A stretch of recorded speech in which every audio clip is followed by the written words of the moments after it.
Firecast, a podcast from MDM Publishing, brought to you in association with Asia Pacific Fire magazine, focusing on disaster management, fire protection, and the fire service. Welcome to this latest Firecast, where we discuss some of the big issues with experts in the fire industry. Hello, I'm Paul Hutton, and today it's my pleasure to talk to Chris Lindsay, who's National Account Manager working across Canada, Mexico, and Australia for FTS, the global leader in fire weather networks. He's got 20 years experience in the use, management and maintenance of bushfire monitoring networks. So today we're going to discuss what is a fire weather network and the importance of having one in high-risk areas. Definitely a vital issue, especially as we head into another Australian summer. Now remember that in the US, damages from major fires accounts for 95% of the total cost of all fires every year. So this solution is essential and it needs to be good. So we're going to talk about how these differ from traditional meteorological networks and how they benefit bushfire and wildfire operations and how other agencies can benefit from the network data. So Chris, thank you ever so much for your time today on the Firecast. Let's start at the very beginning. Tell me, what is a fire weather network? Hi, Paul. Thanks for inviting me along to join you for this. A fire weather network is basically a network of weather stations that are used to generate fire index codes. In Canada, we create something called the Canadian Fire Danger Index Rating System. In Australia, we push weather data from the weather stations to be able to calculate the MacArthur Fire Index Rating System. And in the United States, we generate outputs called the National Fire Danger Rating System.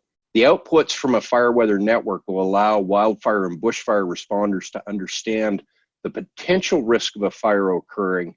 And if it does occur, it will allow them to understand how hot that fire is going to burn and potentially the direction that it's going to run in. How different is it in the way you gather it from networks deployed by our national meteorological services? Well, the biggest difference between a bushfire network or a fire weather network is where the stations are physically located.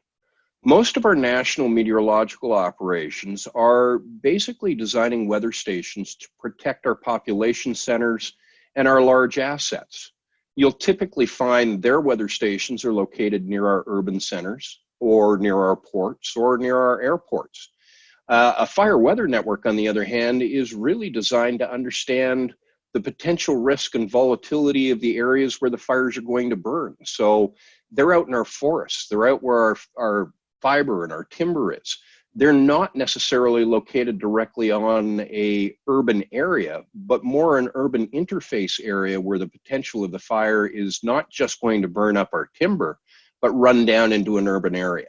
So let me get to grips with this. How does the network benefit the operations? You've got a fire weather network. How would somebody who's worried about or managing bushfire and wildfire operations use the fire weather network? Well, basically what a fire weather network allows us to do is it allows us to understand where the risk of a fire potential is greatest. It will allow us to understand if a fire does break out, how hot is it going to burn and what direction is it going to run. And what it allows us to do is it allows us really to pre-deploy our resources to be able to attack that fire with an appropriate force at an appropriate time before it does damage to an urban center. The other thing that a fire network allows us to understand is when is the risk or the potential volatility in your area going to be greater than the resources that you have to fight that potential fire? When do you need to put your hand up and ask for help? Or when do you have excess resources that you could potentially release to a neighbor or to another state or to another country to assist them with the problems that they've got? It really allows us to, number one, pre-deploy our resources to be able to manage the risk that we have. Number two, allows us to understand when do we need to put our hands up and ask for help from other agencies. And number three, When do we understand that we have excess resources that we can release outside of our area because the risk profile is low enough? I guess this is really important because actually what you're saying, Chris, is that the kit that you've got is going to save a load of money because you're not going to have your operatives sitting around waiting on standby because you're going to be getting them into the right place at the right time. That is absolutely correct. And it also comes down to a matter of when do your crews become a revenue resource that you can release to another area, or when are you going to have to put your hand up and really ask for help from your partner agencies and your other organizations worldwide to be able to manage the problems that you have in front of you. Truly, wildfire and bushfire is becoming an internationally resourced series of organizations. We have Canadians fighting fire in Australia. We have Australians fighting fire in Canada. Canada and the United States have been trading resources for many, many years. We've seen North American fire crews going to South America. We've seen South African and Australian crews coming into Canada. It's really become a much broader industry than our own home province or our own home state or our own home territory. So what's involved with managing the fire weather network over time then, Chris? Well, basically, the first thing that you've got to manage is where do you deploy your sites? And what you look at is where have your greatest fire occurrences occurred in the last 20 to 25 years. And those are the areas that we start monitoring first. You then begin developing a network over time based on your expanding population base. You look at where your wildland urban interface is. You look at where your assets in the backcountry are. Where are your rail lines, your hydro lines? And you start deploying your network based along where the potential risk and the potential volatility is greatest. Once the network's in place, the actual electronics, the data logger, the telemetry systems, they really don't change much over time. We're looking at 15 to 20 year time frame that most of the hardware will be in the field. But much like running a motor vehicle, the sensors that we're using to gather data and feed the fire index code systems need to be maintained. So certain sensors are maintained once per year, others are once every 2 years, and others are once every 3 years. What we've done as a supplier to the industry is we've set up a series of factory exchange service programs where basically we do all of the calibration and maintenance on the sensors directly at our offices in Victoria, BC. We deploy them out to a series of caches worldwide, and the clients basically swap out the sensors that they have on their sites with freshly calibrated sensors at the calibration interval that is required. We've really tried to build the system so that with a bushfire team or with a wildfire operation, you don't need to have real technical expertise for managing the electronics. It's really a matter of just swapping out the components to make sure that you have calibrated sensors on the sites. This is fantastic stuff. Now, Chris, while I was preparing for our chat today, I was flicking through old copies of Asia Pacific Fire, and I found an article by your colleague Alan Duplantis, who wrote January last year, January 2019, about the importance of a dedicated fire network. And there was one paragraph that really hit home to me. So if you don't mind, I'll read it because I've got a question off the back of it, which is he wrote, a wildfire moves at speeds of up to 14 miles an hour, that's 23 kilometers an hour, consuming everything, trees, brush, homes, even humans in its path. Modern fire agencies use fire weather data to make decisions about how many people to send to a fire, where to send them, and how quickly they must arrive. Should the focus be on ground operations or aerial support? Operations are constantly adapting to fire weather information.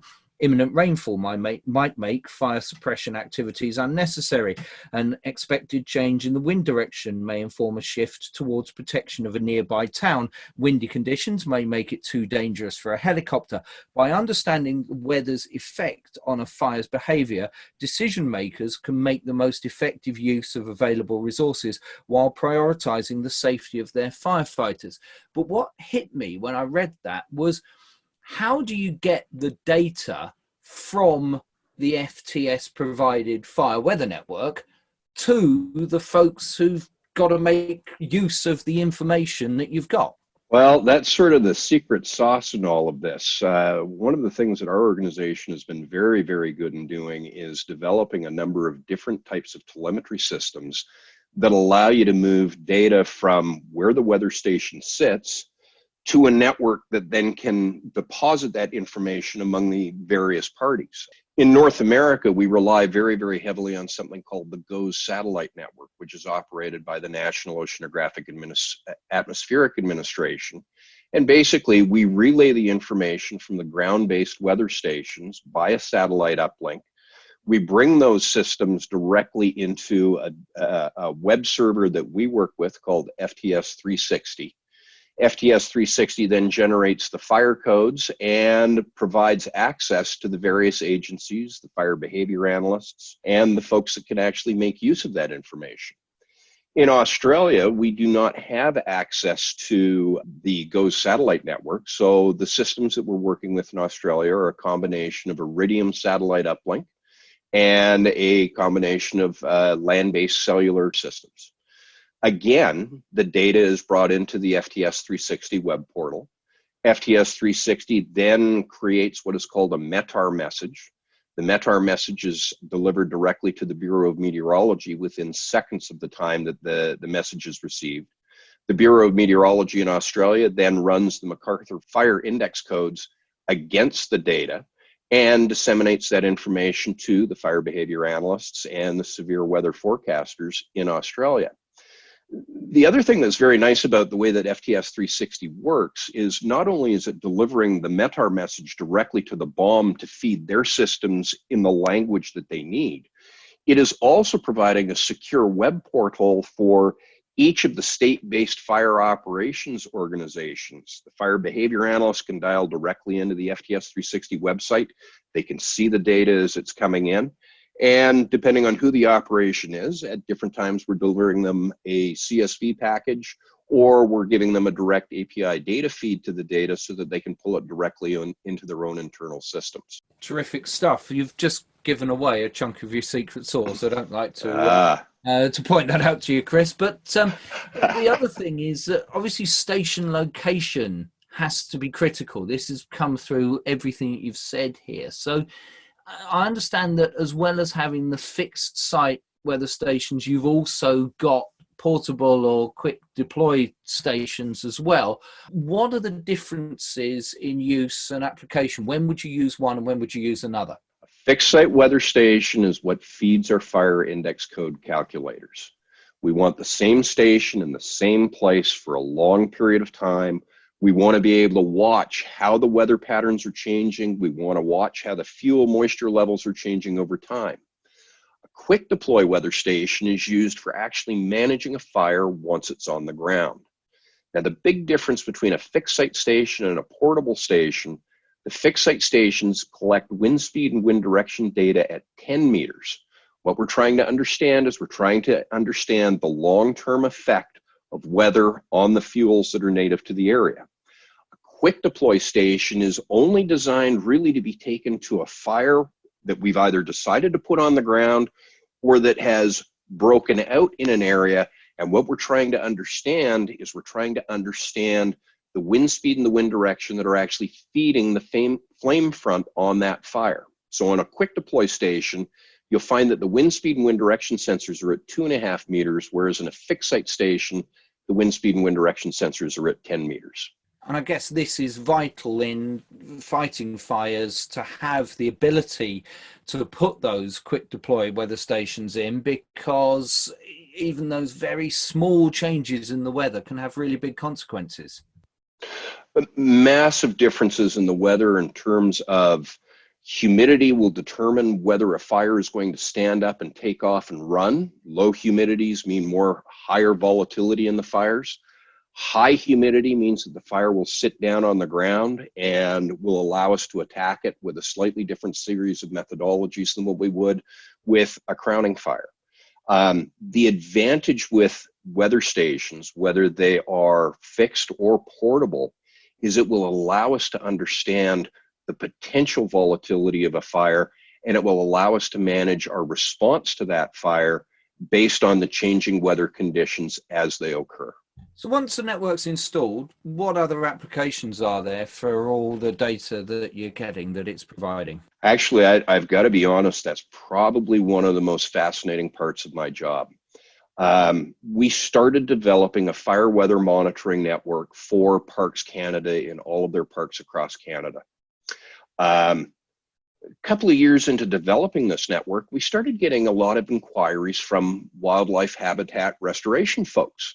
And what they were doing was they were using the data off of the fire weather monitoring network to determine when they could plant, or to determine when they were able to go in and do some kind of a restoration program based on the prevailing weather patterns. When I look at the networks that we built in Atlantic Canada, they drive all of their spraying operations for spruce budworm and other types of invasive species that are affecting their timber.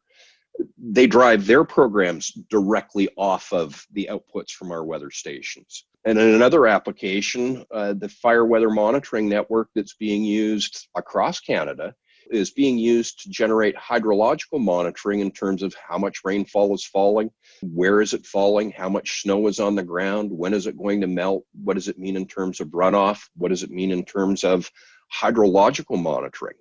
So basically, once you have these weather stations out on the landscape, the number of uses and application for the data is basically limitless. Anybody that is trying to work in a remote location, in a bushfire-prone location, or that is trying to run some type of a habitat restoration program will be able to make use of the data off of these sites. So our standard fire weather parameters are all based off of wind speed, wind direction, temperature, humidity, and rainfall. We're now seeing the stations adding soil moisture, soil temperature. We're seeing smoke sensors being added to them so we can understand how much particulate matter is in an area around a site.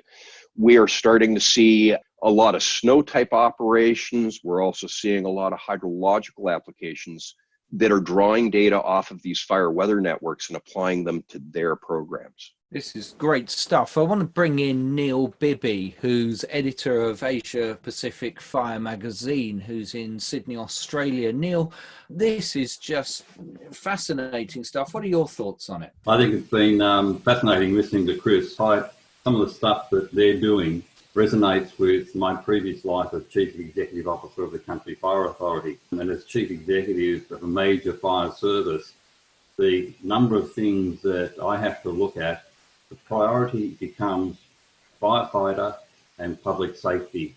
And one of the beauties of these systems is they're remote automatic weather stations. And the word automatic becomes very important because you don't have to have people around when the fire is coming towards them. The system is there and stays there monitoring the entire time. The systems allow for my people to look at tactical and strategic events as to what the planning is going to be for the future. The Forest Fire Index, if you look at the McCarthy system, the main parts of the system are topography, fuel load and weather. Topography is about 20%, fuel load's about 20%, and weather takes up the other 60% of the MacArthur system. And it is the one part of the MacArthur system which varies rapidly. You don't have mountains moving every couple of days. You don't have the forest changing overnight.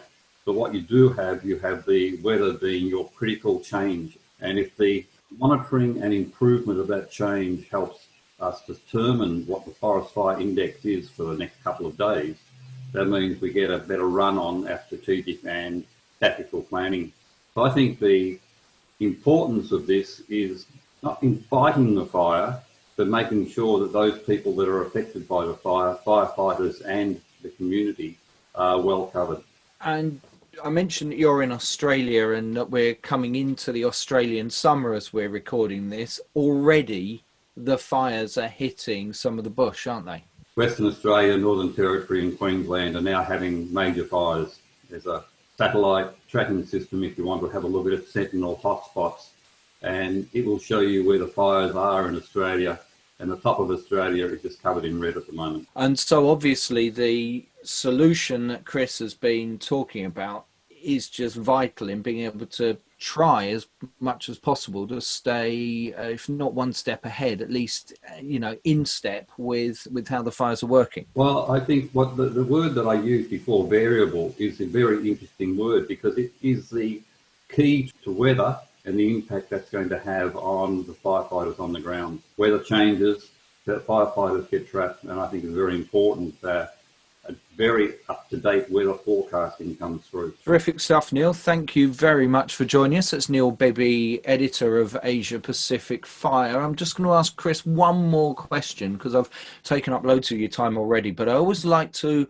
round off podcasts by looking to the future. So what I want to ask is what other technologies are developing to support operational awareness when managing wildfire, bushfire operations? There are all kinds of new sensor technologies that are evolving that are allowing us to get better refinement of the data from the weather stations that we have deployed. It doesn't necessarily require a complete swap out of the equipment that's deployed on the landscape. It's merely unplugging one sensor and putting a new sensitive sensor in place.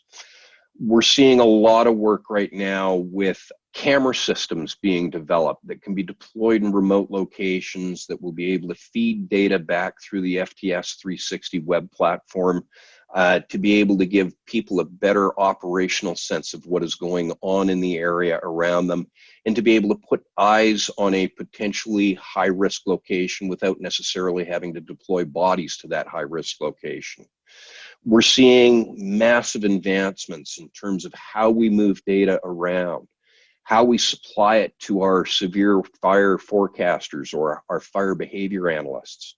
We're seeing a lot of adaptation using internet protocol technology to be able to move information faster and to be able to get valuable pieces of content into people's hands in a shorter period of time. It's truly an interesting time to be involved in this industry because as more satellite networks are launched, the speed at which we are able to provide information to the frontline forces and the quality of information that they are able to get is far greater than it ever has been in the past. Chris, when we talked about doing a firecast on fire and weather, your name came up as the expert to talk to, and you've just proved over the last 25 minutes or so why your name came up. Chris Lindsay is the National Account Manager who works across Canada, Mexico and Australia for FTS, the global leader in fire weather networks. Chris, it's been fascinating. Thank you so much for joining us on this Firecast. Paul, thank you very much for the time. I've really enjoyed our conversation. Great to talk to you. And thank you for listening. And I look forward to talking to you on another Firecast really soon. Firecast is produced and presented by Paul Hutton and is an MDM Publishing podcast in association with Asia Pacific Fire magazine.